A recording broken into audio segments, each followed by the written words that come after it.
Ngayon, boss. Good morning. Tinuro ako ni ano dito, ni Neil, si Neil Baboy. Oh, anong gagawin? LCD, ba na LCD dito? Anong unit? Ay! E71. Blowbat lang kasi, hindi maano. Pero maano. Black screen siya, nagbabibrate lang. Ayan. Ah, oh, wait, guhit. Pagwait-guwit. Nahigaan. Papalitan to, sir. Oo, palitin. Dalawang klase ang LCD, may original OLED, mayroong class E. Ang original natin, 2.5, yung class E naman, bigay ko 1.3 sa'yo. With frame na siya. Premium. 1.3. Oh, makuha mo ngayon agad. Iwanan ko yan. Gawin natin? Sige. Oh, sige. Mga 1 hour, sir. Pwede mo na balikan, ha? Balikan ko. Ah, charge pa natin.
Alas ka dyan.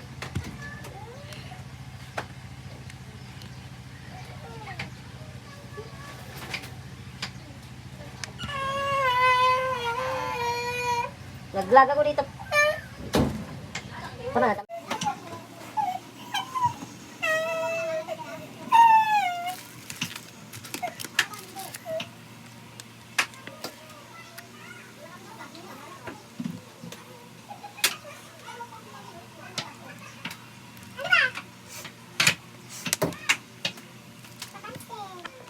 Okay na, yung ano niya, yung button mo, inayos ko na rin, di ba lubog na lubog siya? Okay na. Check mo yung ano, on off. Nakaangat na siya. Yung guma pala, alisin mo 2 hours ha. Yung 2 Kasi hours ago. dinikit na. Ito yung button oh. Ayun oh, nakalubog kanina eh. Tapos yung plastic sa taas, observe mo na, release 1 week ha, para in case magloko, pwede natin palitan. Basta huwag lang mabasag ha. So maganda ang LCD niya, ayun, may plastic yan sa taas. Okay. Para in case magloko, pwede natin palitan. Yung baterya niya na ano? Okay pa yung battery. Original pa, hindi pa naman sa loob. Bali 1.3 na boss. Oh, 1.3 na. Ay. Thank you, sir. Ayun, plastic ha. Observe mo na. In case magloko, pwede natin palitan. Basta wag lang matanggal. Ito. Pag nagloko, pwede natin palitan. Walang bayad ha. Okay. Thank you.